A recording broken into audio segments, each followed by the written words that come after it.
Biscuit ही क्या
प्राचार्य हैं। इसी के साथ दो पंक्तियां कहकर मैं मुख्य वक्ता जी को मंच पर आमंत्रित करता हूं। धूल के कण रक्त से धोए गए हैं, विश्व के संताप सब धोए गए हैं। पैर के बल मत चलो अपमान होगा, कि पैर के बल मत चलो अपमान होगा, सिर यहाँ शहीदों के बोए गए हैं। भारत माता की जय। इसी पंक्तियों के साथ मैं आदरणीय अखिलेश्वर पांडे जी को मंच पर आमंत्रित करता हूँ।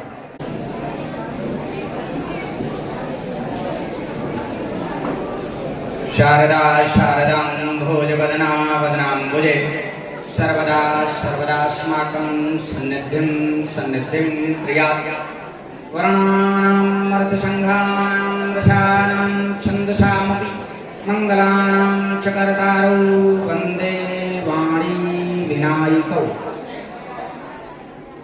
युग प्रवर्तक सम्मान समारोह में उपस्थित मंचासीन इस विद्यालय के प्रधानाचार्य आदरणीय पंकज जी, इस क्षेत्र के आदरणीय विधायक श्रीमान अमन गिरी जी महाराज, श्री इस कार्यक्रम के विशिष्ट अतिथि के रूप में उपस्थित श्री विजय शुक्ल जी, नगर के अध्यक्ष श्री सुनील जी और अखिल भारतीय विद्यार्थी परिषद से जुड़े हुए अन्य कार्यकर्ता, दायित्वधारी कार्यकर्ता और ढेर सारे परिचय भी भैया ने कराए। सबका नाम याद नहीं, दो चार लोगों का नाम इसमें लिखा है। सभी का मैं हृदय से अभिनंदन करता हूँ, वंदन करता हूँ। अभी अमन जी ने एक बात कही। अमन जी का जब उद्बोधन चल रहा था तो उन्होंने एक बात बीच में बोला कि अभी अखिलेश्वर जी का मार्गदर्शन प्राप्त होगा। वैसे हमने भी बुलाया, पाथेय प्राप्त होगा। सवाल ये है, मार्गदर्शन उसका किया जाना चाहिए जिसको गंतव्य पता हो। आप मेरे से पूछोगे लखनऊ जाने का रास्ता, तभी मैं बता पाऊंगा। यदि आप मेरे पास ऐसे आए और कह दीजिए कि मुझे रास्ता बता दीजिए, तो मेरे लिए एक समस्या होगी कि रास्ता कहाँ का मैं बताऊं। अखिल भारतीय विद्यार्थी परिषद उन्हीं लोगों के बीच में काम करता है जिनको अपना गंतव्य नहीं मालूम होता है। वास्तव में अखिल भारतीय विद्यार्थी परिषद विद्यार्थियों का परिषद है। जान करके आश्चर्य होगा, इसमें संभवतः कोई उस छोटी उम्र का विद्यार्थी नहीं होगा जिस उम्र के विद्यार्थी के मन में यह संकल्प जगा कि एक ऐसा राष्ट्रव्यापी परिषद तैयार किया जाए मात्र 17वां वर्ष यानी 16 वर्ष पूरा किया हुआ एक बालक, उसके मन में राष्ट्र की सेवा करने की एक ऐसी इच्छा जागृत हुई कि उसने अपने आप को इस राष्ट्र को समर्पित कर दिया और 1942 में राष्ट्रीय स्वयंसेवक संघ के प्रचारक के रूप में संकल्पित होकर के और ऐसे प्रांत का प्रचारक, ऐसे प्रांत में ऐसे क्षेत्र का प्रचारक बना करके भेजा जहां पर कार्य करने के लिए विसंगतियां अत्यंत दुरूह थी। आपने अनुमान लगा लिया होगा, वह वास्तव में जम्मू एंड कश्मीर का घाटी क्षेत्र था। वहां पर बलराज मधोक जी को बतौर प्रचारक के नाते, जम्मू का घाटी का प्रचारक के नाते से कार्य करने का दायित्व मिला। 1942 में प्रचारक एक बहुत कठिन जीवन होता है, हमने उसको बहुत करीब से जिया है, देखा है।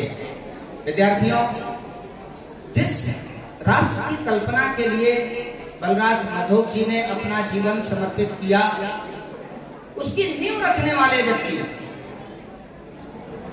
उसकी आधारशिला बनाने वाले व्यक्ति, राष्ट्रीय स्वयंसेवक संघ के आद्य सरसंघ चालक परम पूज्य डॉक्टर केशवराव बलिराम हेडगेवार जी, जिस समय श्रद्धेय मोहनदास करमचंद गांधी के नेतृत्व में देश एक बहुत बड़े आंदोलन की आग में झुलस रहा था, खिलाफत आंदोलन, उस समय जब भारतीय राष्ट्रीय कांग्रेस के कार्यकर्ता के नाते से डॉक्टर जी यानी केशवराव बलिराम हेडगेवार जी बहुत आहत हो गए। इससे तो राष्ट्र का निर्माण होने के बजाय राष्ट्र का पतन हो जाएगा। राष्ट्र, देश और राष्ट्र दोनों में बहुत बड़ा अंतर है, बहुत बड़ा अंतर है। देश तो आजाद हो सकता था, लेकिन राष्ट्र का निर्माण नहीं हो सकता था यदि राष्ट्रीय स्वयंसेवक संघ की स्थापना परम पूज्य डॉक्टर केशवराव बलिराम हेडगेवार ने न करी होती। वास्तव में तमाम विद्वत जन हैं, इस पंक्ति में तमाम बहुत वरिष्ठ विद्वान बैठे हैं, इस पंक्ति में तमाम वरिष्ठ विद्वान बैठे हैं।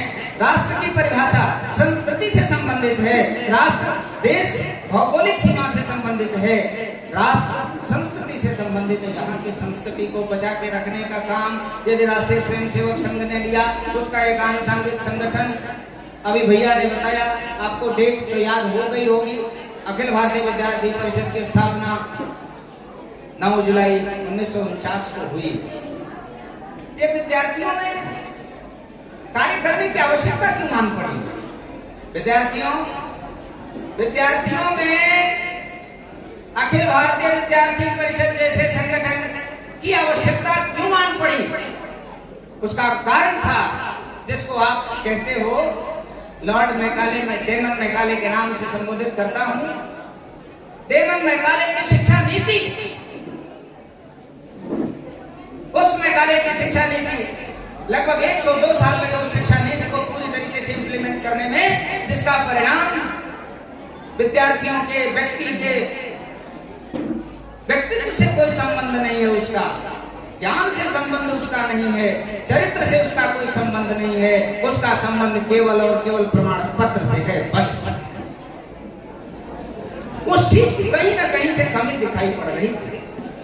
व्यक्ति निर्माण से व्यक्तित्व निर्माण और व्यक्तित्व निर्माण से राष्ट्र निर्माण की ओर संकल्प लेकर के चलने वाला एक संगठन ऐसा खड़ा हो जिससे कि राष्ट्र का निर्माण हो, इसकी संकल्पना को लेकर के इस देश की जो प्रचारकों की पद्धति रही, उसी में से अपने बलराज मधोक जी ने अखिल भारतीय विद्यार्थी परिषद को प्रारंभ किया।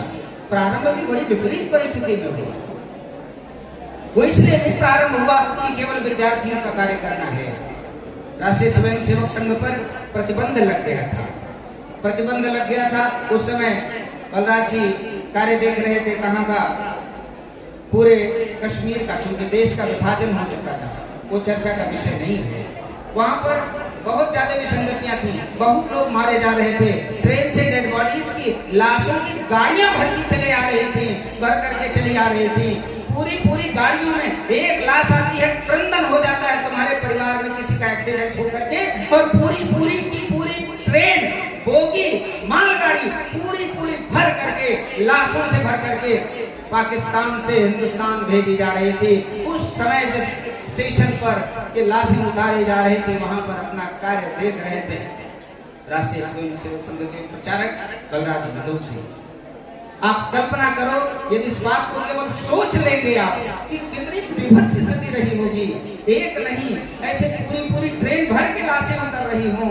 जो व्यक्ति उसमें भी धैर्य रख करके एक संगठन खड़ा करता है, किस लिए संगठन खड़ा किया?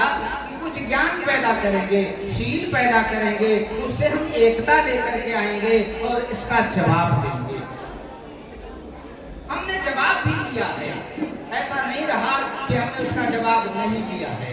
हमने जवाब दिया है, ज्ञान भी प्राप्त किया है और वास्तव में शील भी प्राप्त किया। जितने आपको नगर संगठन मंत्री, अध्यक्ष, ये सब जितने दिखते हैं अखिल भारतीय विद्यार्थी परिषद के, इनसे आप खाली बातचीत करिए, आपको समझ में आ जाएगा कि अखिल भारतीय विद्यार्थी परिषद शील किस प्रकार से सिखाता है, ज्ञान किस प्रकार से देता है। और ज्ञान अपने अंदर अहंकार ना आ जाए, मां सरस्वती क्षमा करें। मैं भी अखिल भारतीय विद्यार्थी परिषद का एक कार्यकर्ता के नाते आपके बीच में उपस्थित होने पर गर्वान्वित महसूस कर रहा हूँ। किशन जी का धन्यवाद करता हूँ। मैं लखनऊ से यहाँ तक आया, जिस समय मैं पढ़ाई कर रहा था, मेरी कल्पना में भी नहीं था कि मैं ऐसा कोई कार्य कर पाऊंगा जो कि अंतर्राष्ट्रीय स्तर पर ख्याति प्राप्त होगी। क्या अखिल भारतीय विद्यार्थी परिषद की देन थी, राष्ट्रीय स्वयं सेवक संघ की देन थी। व्यक्ति निर्माण करना, उसके बाद उसके व्यक्तित्व का निर्माण करना। मैंने उसके बाद जब मैंने Guinness book of the world record मेरा नाम दर्ज हुआ, केवल अध्यापन कार्य करने के लिए लगातार 26 घंटे पढ़ाते हुए मैंने फिजिक्स पढ़ाते हुए विश्व रिकॉर्ड स्थापित किया। यह मेरी अपनी कोई क्षमता नहीं थी, यह क्षमता अखिल भारतीय विद्यार्थी परिषद की थी। यह क्षमता राष्ट्रीय स्वयं सेवक संघ के व्यक्ति से व्यक्तित्व निर्माण की जो पद्धति हमने सीख रखी थी, उसी से हमने प्राप्त किया। तुम भी कर सकते हो, बहुत कठिन नहीं है। मेरे साथ के न जाने कितने विद्यार्थी ऐसे हैं जो कि जब मैं पढ़ा करता था, विद्यार्थी हुआ करता था, उस समय हमारे साथ पढ़ा करते थे, अखिल भारतीय विद्यार्थी परिषद के कार्यकर्ता थे। आज वो Indian institute of sciences IISc Bangalore में साइंटिस्ट है। एबीवीपी का कार्यकर्ता वैज्ञानिक बन गया, एबीवीपी का कार्यकर्ता। और तुम्हें आश्चर्य बताएं, एबीवीपी का कार्यकर्ता, अभी आपने चुनाव का रिजल्ट आया ना परसों नरसों, आपने देखा कि मध्य प्रदेश में वो लोग कहते हैं लहर आई, सुनामी आई, ऐसा कुछ नहीं हुआ। सब उखड़ पखड़ गया, कोई भूचाल आया ऐसा। शिवराज सिंह चौहान सारी बहनों के मामा कहे जाने वाले, सारी बहनों के मामा कहे जाने वाले अखिल भारतीय विद्यार्थी परिषद के कार्यकर्ता रहे पिछले 25 साल से। मुख्यमंत्री सामान्य घटना नहीं है ये। हमने व्यक्ति हर क्षेत्र में, जिस क्षेत्र में आप चले जाओगे, शिक्षा के क्षेत्र में मैं स्वयं से उदाहरण हूँ। दिल्ली विश्वविद्यालय में, जवाहरलाल नेहरू यूनिवर्सिटी में बहुत ढेर सारे हमारे प्रोफेसर हैं। यहाँ पर विद्यमान जितने ऐसे विद्यमान लोग हैं, ये सारे लोग अखिल भारतीय विद्यार्थी परिषद के कार्यकर्ता रहे। वैज्ञानिकों के मैंने नाम बताए, वैज्ञानिकों के नाम मैंने बताए, ऐसे ऐसे वैज्ञानिक आपको मिल जाएंगे। अखिल भारतीय विद्यार्थी परिषद की नगर की मंत्री के नाते से कार्य देखा है उन्होंने, और वो इस समय हमारे जो चंद्रयान था उसमें वो सहयोगी के नाते से वैज्ञानिक के तौर पर कार्य देख रही थी। हमने एक से एक कार्यकर्ता पैदा किया है। लेकिन आवश्यक ये सारी बातें इसलिए नहीं बता रहा हूँ कि आप अभी तुरंत अखिल भारतीय विद्यार्थी परिषद से जुड़ जाओ।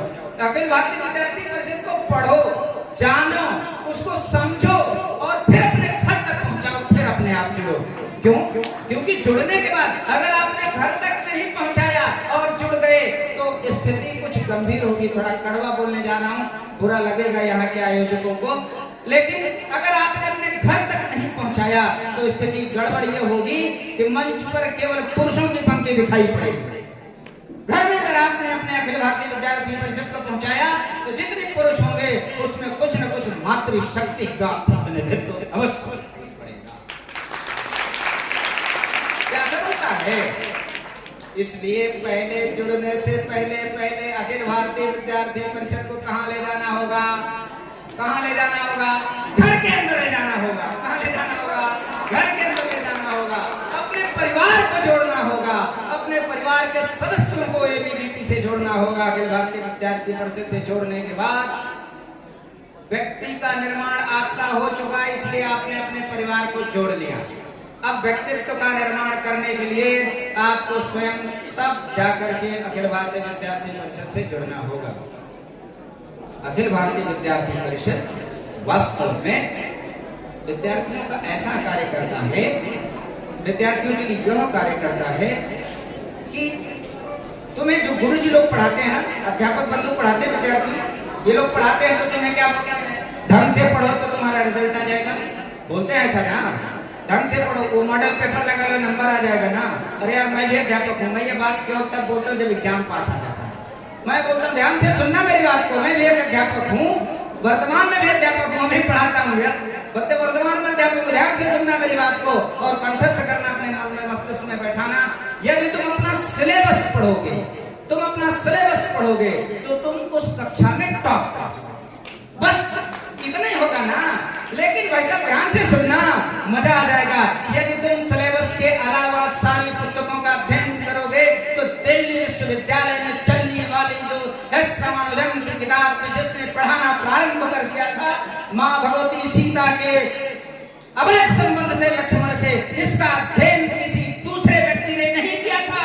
वहां पर पढ़ने वाले विद्यार्थी वह पुस्तक इंप्लीमेंट 2007 तक वो किताब पढ़ाई जाती है, किसी विद्यार्थी ने विरोध नहीं किया था, सब केवल पढ़ के नंबर ले रहे थे।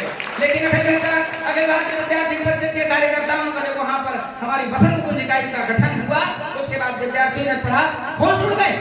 अरे माँ भगवती सीता को जिसको माँ के रूप में स्वीकार किया लक्ष्मण जी ने, ऐसे अनैतिक संबंध कैसे लिख सकते हैं ये, उसका विरोध किया, उस पर विरोध प्रदर्शन किया।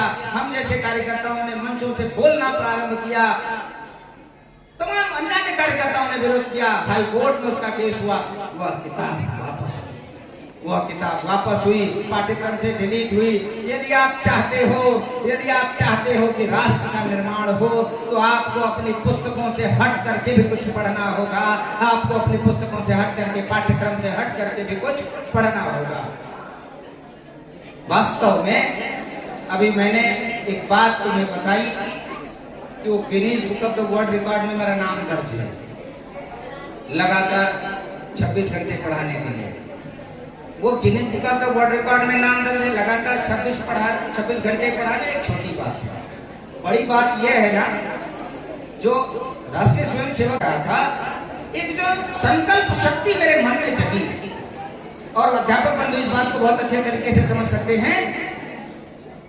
पढ़ाना बहुत आसान है, लेकिन अरे भैया लगातार 26 घंटे तक बोलने के लिए मैटर भी तो चाहिए, वो कहां से आएगा।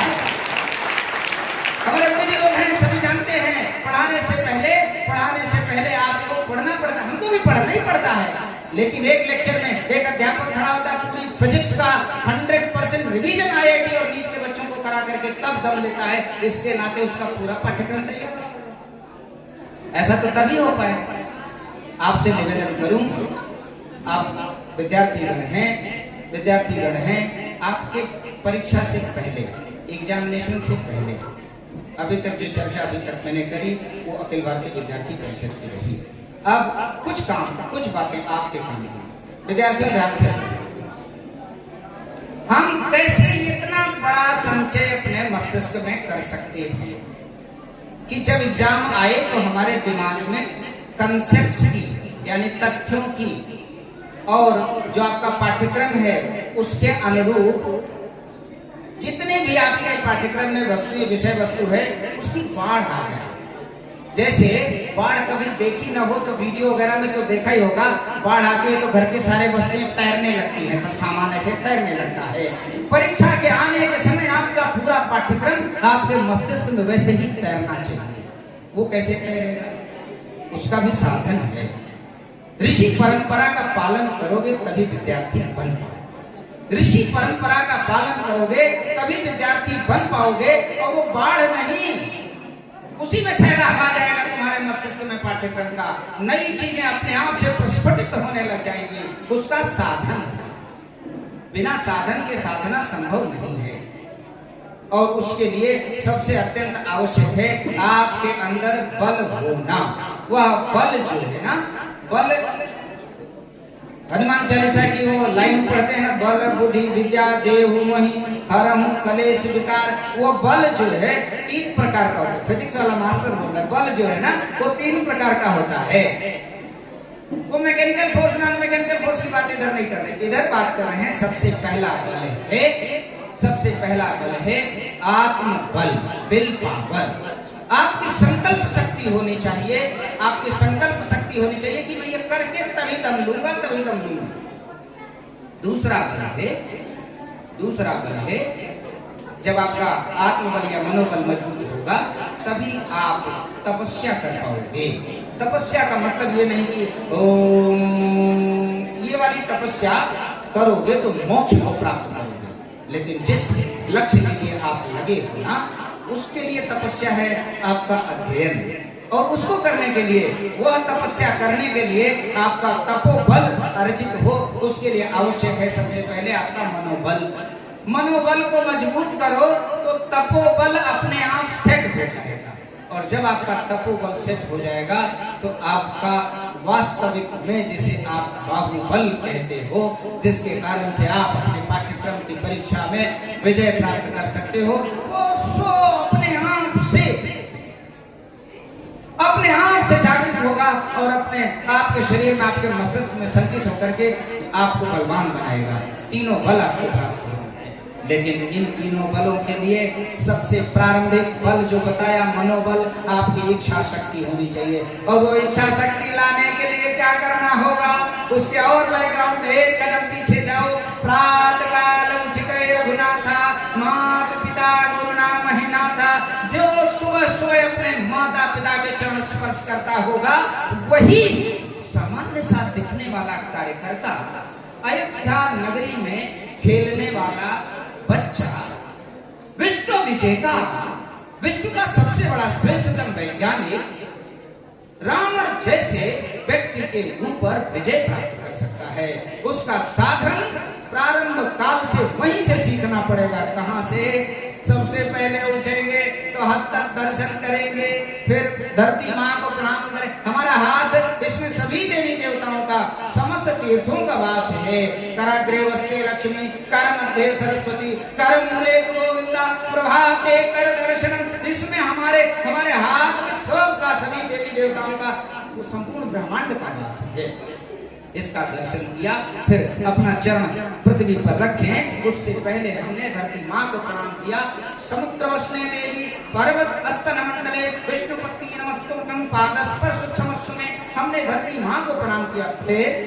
फिर अपने माता पिता को प्रणाम किया। सभी धर्मों के लोग भगवान की पूजा करते हैं। अगर वो हिंदू सनातन संस्कृति को मानने वाला है तो भगवान की पूजा करता है, अल्लाह को मानने वाला है तो इबादत करता है, और अगर वो ईसा मसीह को मानने वाला है तो प्रेयर करता है ना। सभी करते हैं ना। क्यों करते हैं? भगवान ने दुनिया बनाई है, इसी नाते उनको थैंक यू कहने के लिए पूजा करते हो ना। मिले हो क्या कोई अपने भगवान अल्लाह से? कोई मिला हो तो इसमें खड़ा होकर बता दे मुझे। मैं मिला हूं। मेरी दुनिया बनाने वाले का नाम मेरा माँ बाप है। मेरी दुनिया बनाने वाले का नाम मेरा माँ बाप है। मैं मिला हूं, मैं सौभाग्यशाली हूं। वह बच्चा सौभाग्यशाली है जिसने अपनी माँ बाप की गोद में रह करके पढ़ाई किया, लालन पालन, उसका बचपन शैशव सौष्ठव निकला। ऐसे माता पिता देवताओं से भी ऊपर हैं, उनको सुबह उठ करके प्रणाम करना पड़ेगा। यदि अयोध्या की नगरी में राजमहल में खेलने वाला बालक रावण जैसे दुर्दांत व्यक्ति के ऊपर विजय प्राप्त करने की इच्छा शक्ति आपके अंदर जागृत होने का मन करता है तो आपको अपने माता पिता का चरण स्पर्श रोज सुबह करें। माता पिता का चरण स्पर्श करना। कई बारी मंच से बोल रहा होता हूँ, किसी ने प्रश्न नहीं किया, खुद से प्रश्न का जवाब दे देता हूँ। कई बारी ऐसे आ जाता है कि बेटियां क्या चरण स्पर्श कर सकती हैं? क्या बेटियां अपने माता पिता का चरण स्पर्श कर सकती हैं क्या? कहीं पे कम पढ़े लिखे लोग कह देते नहीं कर सकते। कर सकती हैं। मैं यदि माँ बाप बना हूँ, मैंने पैदा किया एक बेटी। लोग गलत क्या बता देते हैं, ध्यान से सुनना।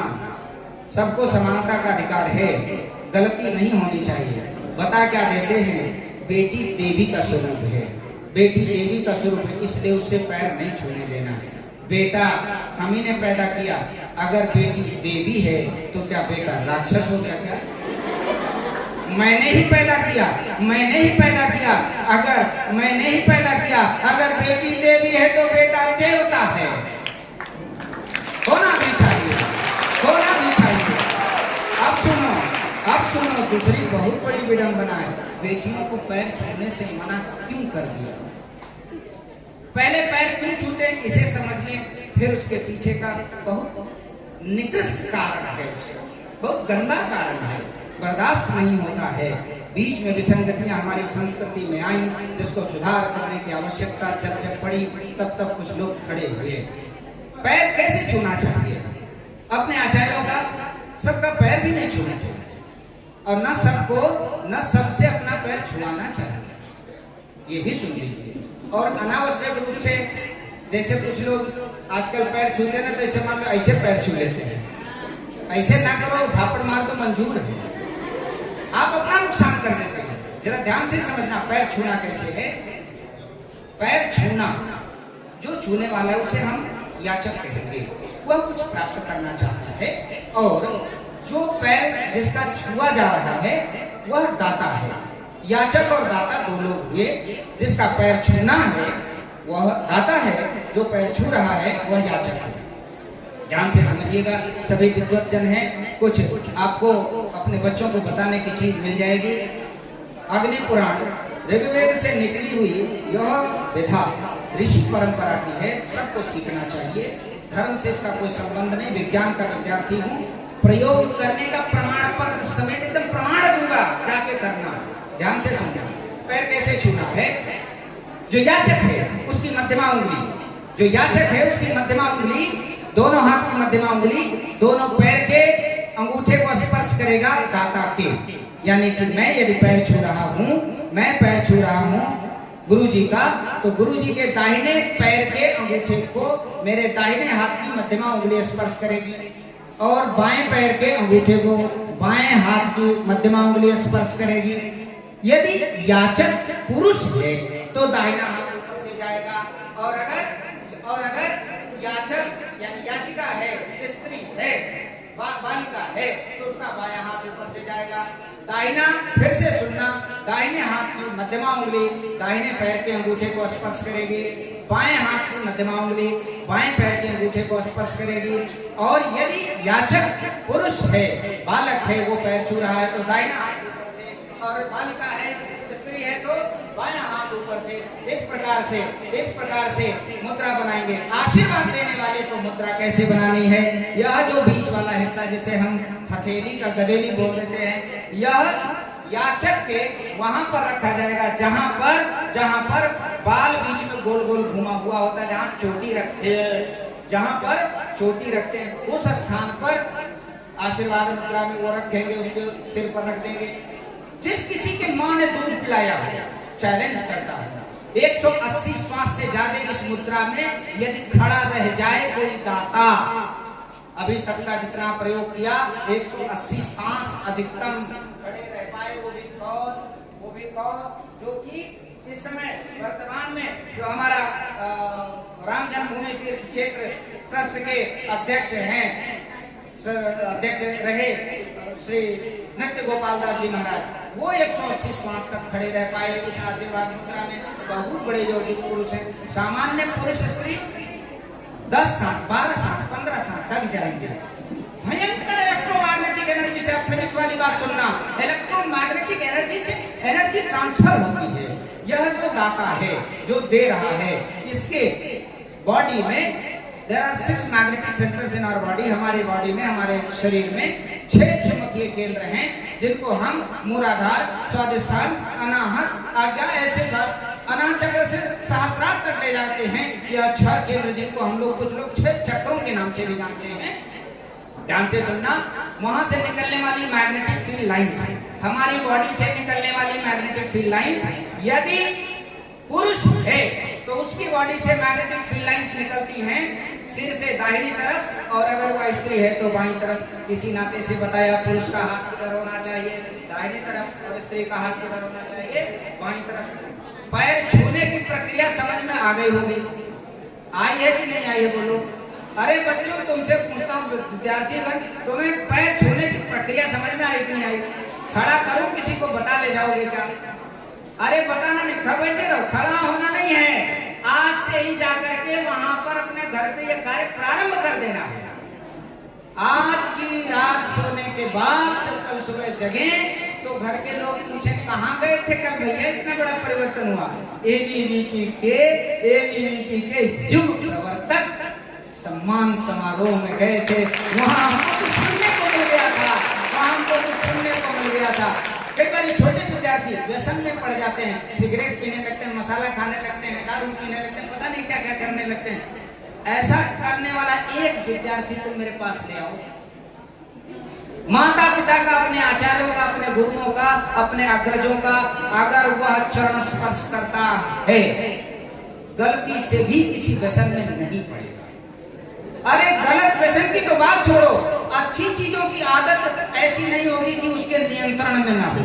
ये गुरुजी लोग समझ सकते हैं इस बात को, यानी कि जो ज्ञान है ना, ज्ञान, उससे जो उस ज्ञान की जो अनुभूति है उस पर नियंत्रण लगाने वाली इंद्रियां, यानी कि ज्ञान इंद्रियां, इनको वश में करने का सबसे प्राथमिक साधन है चरण स्पर्श करना। बस केवल विधान होना चाहिए।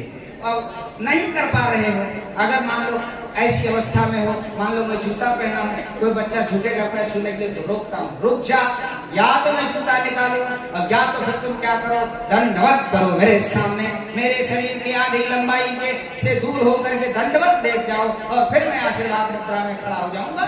यहाँ से निकलने वाले इलेक्ट्रोमैग्नेटिक फिर से तुम्हारी बॉडी में घुसेंगे, वहां फिर इलेक्ट्रोमैग्नेटिक इंडक्शन कराएंगे, फिर तुम्हें एनर्जी प्राप्त होगी। लेकिन ऐसे नहीं करना, ऐसे पहुंचे, ऐसे यहाँ से पैर छुए जा रहे हैं, यहाँ से पैर छुए जा रहे हैं, कुछ तो क्या क्या कर डालते हैं नाम जी जाने। लेकिन ध्यान से समझना, पैर छूने की प्रक्रिया सही होगी तो तुम्हारी संकल्प शक्ति ठीक होगी, और तुम्हारा जो भविष्य होगा वह राम जी की तरीके से हो जाएगा, राम जी की तरीके से हो जाएगा। एक सामान्य परिवार में पलने पोसने पढ़ने वाला बच्चा, वो ठुमुक चलक रामचंद्र बाजत पैजनिया जैसे हमारे घर का छोटा बच्चा, हमारा बच्चा खेलता है, ऐसे राम जी भी कभी खेलते थे। लेकिन राम जी वो भगवान राम बन गए, भगवान बन के पैदा नहीं हुए थे। माता जी को रूप दिखाया, वो सब उनका वो माया थी, लेकिन वास्तव में वो मनुष्य रूप में नर लीला कर रहे थे। फिर भी यदि वो उस अवस्था को प्राप्त कर लेते हैं तो मुझे ऐसा विश्वास है कि उनके चरण चिन्हों पर चलने वाला, उनके चरण चिन्हों पर चलने वाली हर याचिका उसी परम वैभव को प्राप्त करेगी।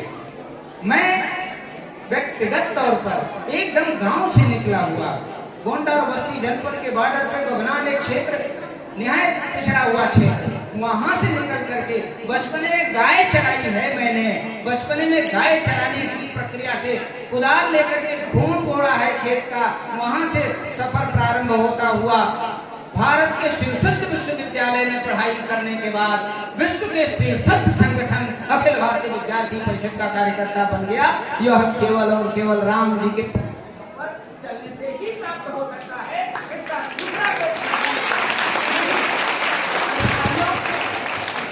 किसी भी प्रकार से यदि तुम राम जी के चरण चिन्हों पर चलने का संकल्प मात्र कर लेते हो, सोच लेते हो कि हमें राम जी के चरण चिन्हों पर चलना है, कोई चीज अधूरी नहीं रह जाएगी। हमने दूसरी बात, कितने समय का समय हो गया है क्या? हम थोड़ा सा ऐसा तो नहीं ज्यादा हो गया, ज्यादा तो नहीं हो गया।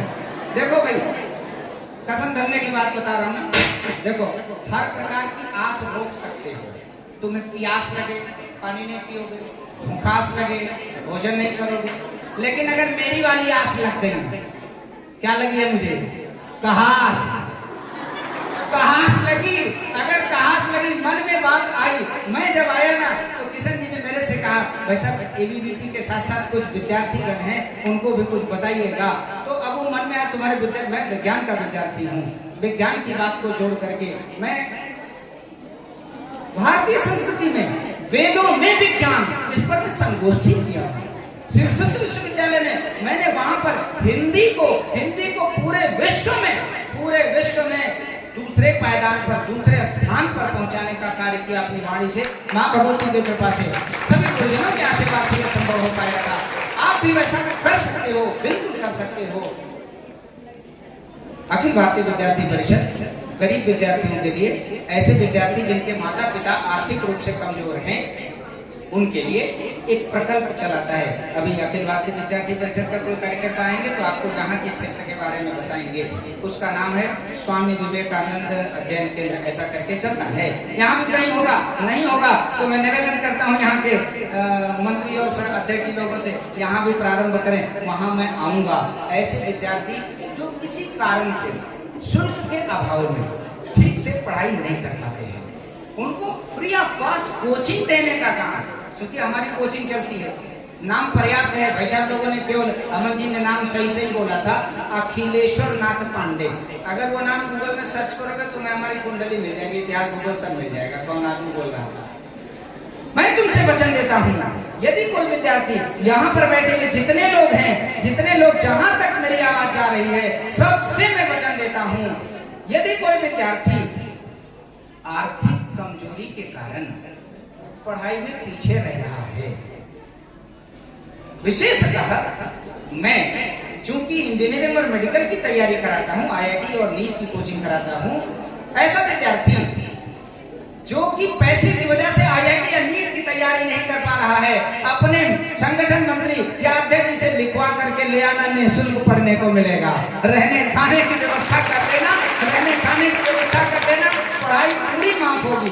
2,64,000 रुपए फीस है, थोड़ा महंगा है, लेकिन वह 2,64,000 रुपए की फीस माफ हो जाएगी। एक पत्र लिखवा लेना बस। अगर ऐसी समस्या आन पड़ती है, बड़े परिवारों के बच्चों से वो सिलेक्शन गारंटी प्रोग्राम चलाते हैं आईआईटी और नीट में सिलेक्शन नहीं हुआ तो पैसा वापस, ऐसा एक प्रोग्राम चलता है। 2,64,000 रुपए उसकी फीस, धनाढ़ लोगों से पैसा लेते हैं। लेकिन हनुमान जी साक्षी हैं इस बात के लिए, ये जो ज्यादा पैसे वाले लोग, जितने बच्चे पढ़ते हैं, हमारे प्रबंधक जी अंकित सिसोदिया जी हमारे बीच में हैं, इनसे पूछे जितने बच्चे पैसा देने वाले पढ़ रहे हैं वर्तमान में, उससे 2 ज्यादा, 1 ज्यादा, 2 या 1 बच्चा ज्यादा नीट की तैयारी कर रहा है फ्री में। ऐसे आप लोगों के द्वारा भेजे गए कार्यकर्ता हैं, उसमें से बच्चे हैं, और सिलेक्शन का रेट भी उन्हीं में ज्यादा है, क्योंकि जिनके पास पैसा है ना, घर में सुविधा भी बहुत ज्यादा है, तो पढ़ने की आदत, मेहनत करने की आदत चली गई। ऐसा भी अभी एक विद्यार्थी मेरे पास है, ये वहाँ जनजाति सपेरा परिवार की, जिनके परिवार के लोग केवल सपेरा का काम करते हैं, पैदा हुए सपेरा का काम करना शुरू किया। वहां से बिटिया चल के चली आई है, वनवासी कल्याण आश्रम में थी वो, वनवासी कल्याण आश्रम से रामचंद्र जी ने हमारे पास उसको भेज दिया, और उस बच्ची को एक बड़े आदमी के घर पे मैंने रख दिया, उनकी बिटिया को खिलाती है, वो खिलाने का काम करती, निःशुल्क रहने खाने की व्यवस्था मिल गई उसको वहां पर, तो हमारे यहाँ पढ़ने आती है। ईमानदारी बात बताऊं, रिजल्ट उसी का सबसे अच्छा अभी तक आ रहा है। जो वहां से पढ़े थे, कहां से पढ़े थे, वो लामा टीनियर जैसे स्कूल से बच्चे पढ़े हुए, आरएलयू जैसे स्कूल से पढ़े हुए बच्चे, उनका रिजल्ट पीछे है, वो लोग अभी 500 नहीं पहुंच पाए, ये 610 630 नंबर तक पहुंच गई है बेटी।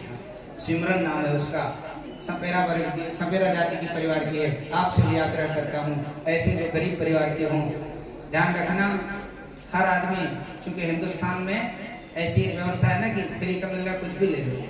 अगर ये हमारे संगठन मंत्री जी लिख करके दे देंगे गरीब हो, मान लिया जाएगा गरीब हो, लेकिन उसी व्यक्ति के लिए यह आग्रह करना जो वास्तव में आर्थिक रूप से विपन्न है। यदि संपन्न है, कुछ अंशदान कर सकता है, वह दे करके पढ़ाई करने, कोई ऐसी बात नहीं 2,64,000 वो देगा, लेकिन जो निवेदन आप तक पहुंचाया कि जो गरीब विद्यार्थी है वो पढ़ने से वंचित न रहने पाए। दूसरी चीज, यदि यहाँ कहीं स्वामी विवेकानंद अध्ययन केंद्र चल रहा हो तो वहां पर मैं आपको वचन देता हूँ, जब आपके किशन जी हमको आग्रह करेंगे, भाई साहब मुझे आग्रह करेंगे, मैं आपके बीच में उपस्थित होऊंगा। पढ़ाई कैसे करी जाती है, विषय फिजिक्स पढ़ाता हूँ, इस महाविद्यालय प्रांगण में जहाँ में मैं उपस्थित हूँ, प्रधानाचार्य जी हैं, क्षेत्र के यशस्वी विधायक जी हैं, जहाँ कहीं ऐसी आवश्यकता आन पड़े आप लोग मुझे आदेशित करेंगे तो मैं अपना सौभाग्य समझूंगा। जहाँ कहीं ऐसी आवश्यकता आन पड़े, ये भगवान की कृपा है, ये भगवान की कृपा है। और आज मैं यहाँ पर केएम ग्रोवर्स नेहरू स्नातकोत्तर महाविद्यालय में ही उपस्थित हूँ। हालांकि मैं नेहरू के समर्थन में कभी नहीं रहा, लेकिन वो मैं कह देता हूँ, मुझे बर्दाश्त नहीं होता ना, वो हो रहा अंदर से तहास आई, उबाल मारा, बाकी से निकल गया, अब क्या करूँ, तो कह दिया।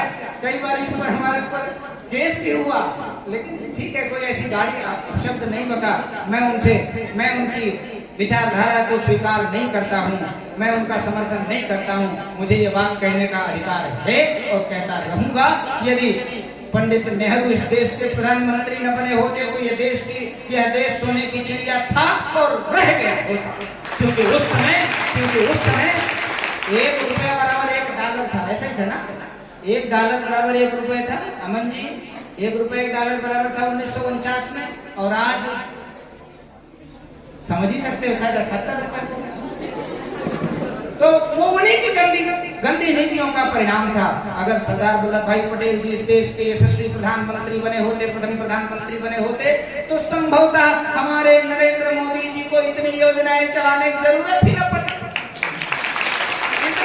इतनी मतलब नरेंद्र मोदी जी एक चीज को पकड़ करके कहां तक ले जाकर के अंतिम पायदान पंडित दीनदयाल उपाध्याय जी की सोच को साकार करने का काम अगर कोई कर पा रहा तो सत्य नरेंद्र मोदी जी कर पा रहे।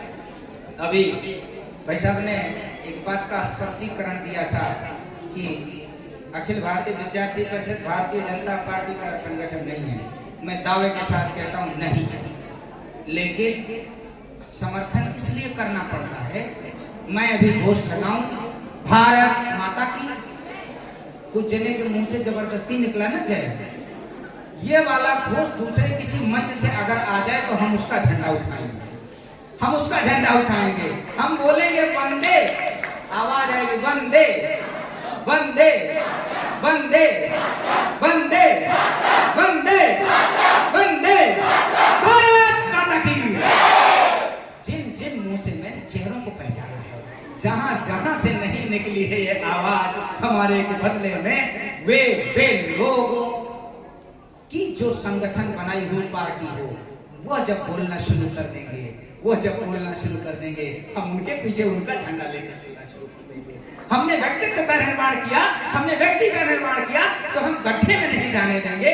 हमने संकल्प शक्ति जगाई, हमने उस संस्कृति का पालन किया जो मोक्ष की बात करती है, हमने उस संस्कृति का बात किया जो यह कहती है सब कुछ त्याग कर दो। हमने भोग वाली संस्कृति की बात नहीं की है, हमने उस संस्कृति का संकल्प नहीं लिया, हमने उस संस्कृति का पालन और प्रचार नहीं किया जो कहती कि जिंदे में जियो, अगर ऐसे मारो ऐसे काटो तो मरने के बाद 72 हुर मिलेगी। हम उस संस्कृति के संपादक नहीं है, हम उस संस्कृति के समर्थक नहीं है।